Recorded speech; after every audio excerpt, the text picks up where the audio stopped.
ఇవాళ మంత్రి గారు కూడా మనం అర్థం చేసుకోవాలి. ఒక మహిళగా తనకు కూడా ఒక తల్లిగా బిడ్డలు పడుతున్న బాధగా అర్థం చేసుకొని మంత్రి గారు మాట్లాడారు. ఎక్కడ జరిగిందంటే దీంట్లో ఒక కుట్ర జరిగింది. ఈ ప్రభుత్వం మీద కావాలని బట్టగాల్చి మీదేయాలని చూస్తున్నారు.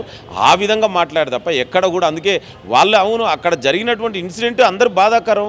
ఇట్లాంటి జరగకుండా చర్యలు తీసుకుంటాం. అందుకే ఇమ్మీడియట్గా టాస్క్ ఫోర్స్ని కమిటీని కూడా ఏర్పాటు చేయడం జరిగింది. నేనేమంటున్నా అంటే మనం ఇట్లాంటి సమయంలోనే మనం ఒక శాంతిపూర్వకంగా ఏ విధంగా ఈ సమస్యని ఓవర్కమ్ చేయాలని చూడాలి తప్ప దీని పేరు మీద రాజకీయాలు చేయొద్దనేదే మంత్రి గారి ఉద్దేశం.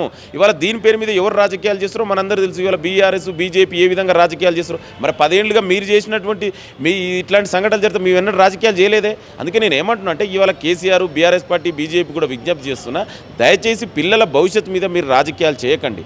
మీకు చేతనైతే సలహాలు సూచనలు ఈ ప్రభుత్వానికి ఇవ్వండి. డెఫినెట్ కూడా మంత్రి గారు వినడానికి సిద్ధంగా ఉర్రు.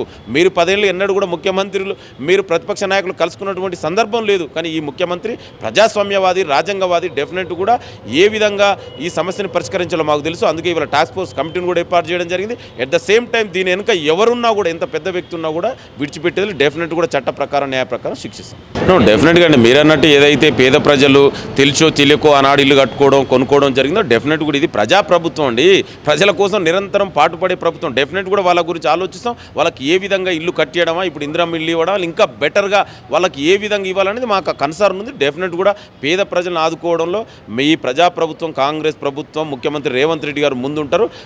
పేద ప్రజలకు ఎక్కడ కూడా కాంగ్రెస్ ప్రజాప్రభుత్వంలో అన్యాయం జరగదు. నేను ఏమంటున్నా అంటే ఇవాళ అసవుద్దీనా లేకపోతే మల్లారెడ్డి లేకపోతే ఇంకో ఈ రెడ్డి ఆ రెడ్డి కాదు. డెఫినెట్ కూడా ఎవరు తప్పు చేసినా చట్ట ప్రకారం చర్యలు తీసుకుంటాం. ఇవాళ విద్యా ఎడ్యుకేషన్ అకాడమిక్ ఇయర్ నడుస్తుంది కాబట్టి కొంచెం అకాడమిక్ ఇయర్ డిలే కావచ్చు. కానీ ఎవరైనా ప్రభుత్వ భూమిని ఆక్రమిస్తే డెఫినెట్ కూడా దాని మీద చర్యలు ఉంటుంది. అది ఏ వ్యక్తికి సంబంధించింది. ఇది ప్రజాప్రభుత్వం ప్రజల కోసం నిరంతరం పాటుపడి ప్రజల కోసం అభివృద్ధి సంక్షేమం కోసం పాటుపడింది.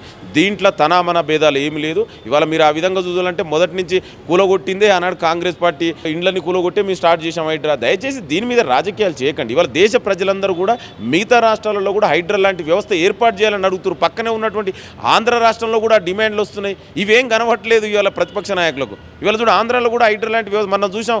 వరదలు వస్తే విజయవాడ గుంటూరు నగరం ఏ విధంగా ఖమ్మం వరదలు వస్తే ఏ విధంగా ఈ పరిస్థితి హైదరాబాద్కు రావద్దనే ఒక దూరదృష్టితో ముఖ్యమంత్రి గారు చేస్తున్నటువంటి నిర్ణయాన్ని మనం అందరూ కూడా స్వాగతిస్తుంటే బీఆర్ఎస్ నాయకులు బీజేపీ నాయకులు ఏది పడితే అది మాట్లాడితే అందుకే తెలంగాణ ప్రజలే వాళ్ళకు బుద్ధి చెప్తారు.